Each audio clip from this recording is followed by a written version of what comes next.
In today's tutorial, I'm going to show you guys how I get my audio sounding from this to this. Now this is what I use. It's a Zoom H5 portable recorder. Now if you don't have one of these, it's all good. I'm going to show you a way to get better audio quality than your standard GoPro microphone, and I'll show you how at the end of the vid. There are a whole bunch of portable recorders on the market. Have a research on audio quality and find the one that suits you and your budget best. I picked up the Zoom H5 because I've used them before and I know how versatile they are. Plus I can use it as an interface for when I want to lay down a bass line. You can use it for Foley.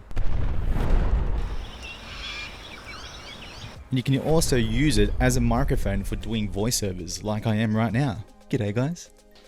There are a couple of methods I use for syncing up audio. The first one is direct line in. This is a great simple method if you have a camera with a shoe mount and you want to get footage and crisp audio of your bike idling.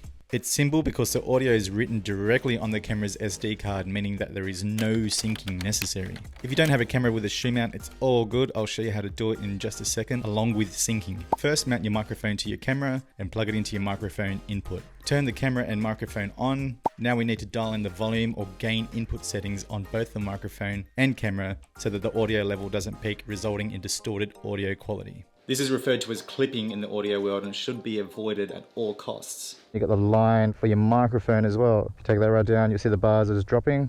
Turn it back up a little bit again, and she's cranking. Woo! That's what I mean about clipping. See how much it's just pumping up there? This is what clipping audio sounds like. It's all distorted, it's horrible, and you will know that it's doing it by the bars just like smashing off the grid, man. Redlining, going, you must stop this is so bad. No good, we do not want.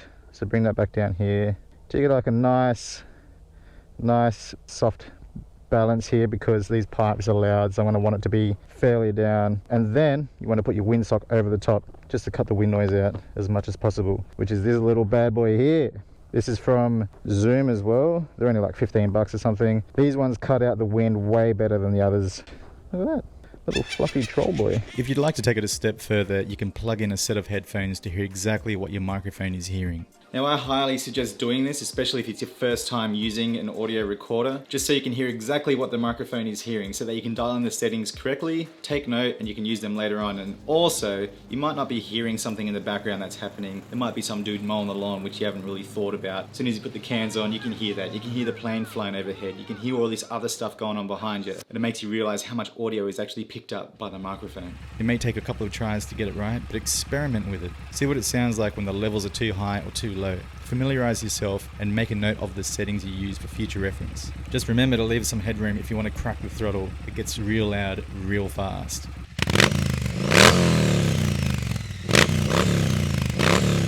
Method 2. Syncing. First, I turn on my GoPro, then I turn on my external mic and dial in the settings. Because the microphone will be in my backpack, the settings will be slightly different and will require a little more gain. Once dialed in, I hit record on both the devices and immediately clap in front of my face so that the GoPro sees it and the microphone hears it. This is your sync marker and will help you line up the audio from the microphone and GoPro later in post, which we'll get to in just a sec. Find a good place to hide the microphone. I use this little section of the Bumblebee backpack, which works perfectly. Just try to keep it away from as much wind as possible or from any rattles that may be inside your bag. It's like this stuff makes heaps of noise. So if I just set that in there by itself, it would just be rattling around, sounding horrible. Like listen to that sound. We don't want that, so we load it up with some rags or whatever you got lying around. I'm using a buff here just in case it gets cold, and there's another beanie. Lay it down in there like that. Sorry. I put it this way because that's the way the exhaust is going to be. This is the way that works best for me. You guys can try out something else. If you have a little spot where you can stick it underneath your seat or in a little cowl or something like that, see what you can come up with to pull the best audio possible. I use a Purple Panda microphone that's in my helmet, and that's what I use for all of my motovlogging vids. But I also use this to my advantage when mixing my audio and post, and I'll show you guys how. First, once you've imported your GoPro footage into your timeline, I'm using Final Cut Pro X. You just want to scrub your marker until you find the clap point. You can see the peak in the audio there. That's exactly where I clapped. And then hit M on the keyboard and that'll mark that exact point. You want to do the same with your external mic audio. Drag it into your timeline and do the exact same thing. Once you've marked them both, then you just line up the markers and presto, you have yourself some synced audio to your video.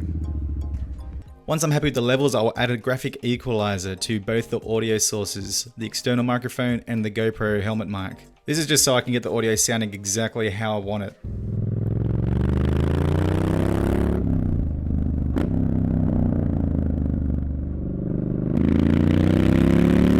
And then I'll save that EQ for future use. Now what I usually do when I'm mixing the audio is I like to get a bit of level from the helmet and mix it in with the external microphone. I find that sometimes the external mic's a little bit too clean. You just don't get that feeling that you are actually riding. But the helmet delivers a different type of sound, so you get a bit of that wind noise and a bit more of that top end. If you don't have a microphone in your helmet, just try mixing in some of the GoPro audio.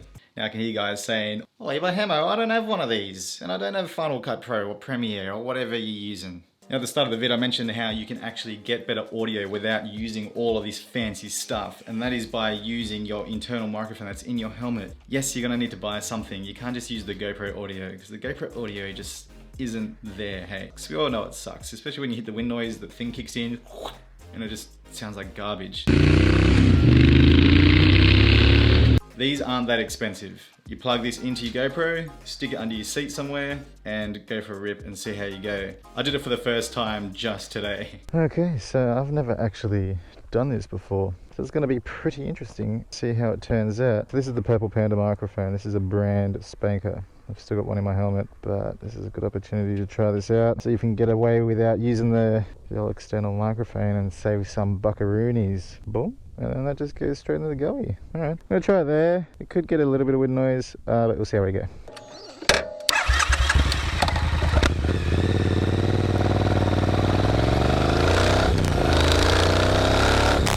So under the seat didn't work the best for me. You can hear that it's clipping. These pipes are loud, they're very boomy, and it was distorting the microphone. So I moved the microphone from under the seat to the front pocket of my pants. Now it's a little bit better here, but you can still hear the wind noise. You can still hear that it's a bit boomy. So I moved it from the front of my pants to the back pocket of my pants.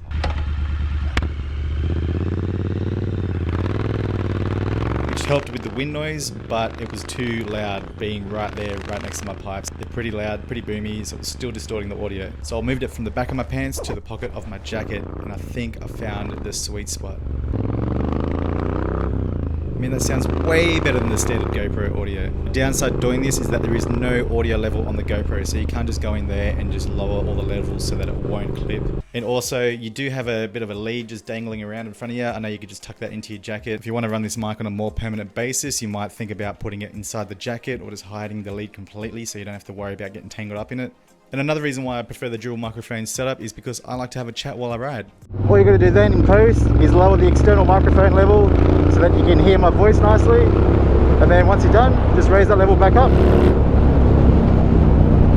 And that, ladies and gentlemen, is how I get the audio from all my riding vids. That's how I try to make it as clear as possible, the best sounding experience for you guys. Plus I love the sound of my Zards, man, and I want to try to do them justice. And if you want more insight on how I use ND filters and all the GoPro sort of tech stuff, make sure to check out this playlist. Make sure you subscribe to the channel if you want to see more, and I'll see you guys next week. Have a lovely day.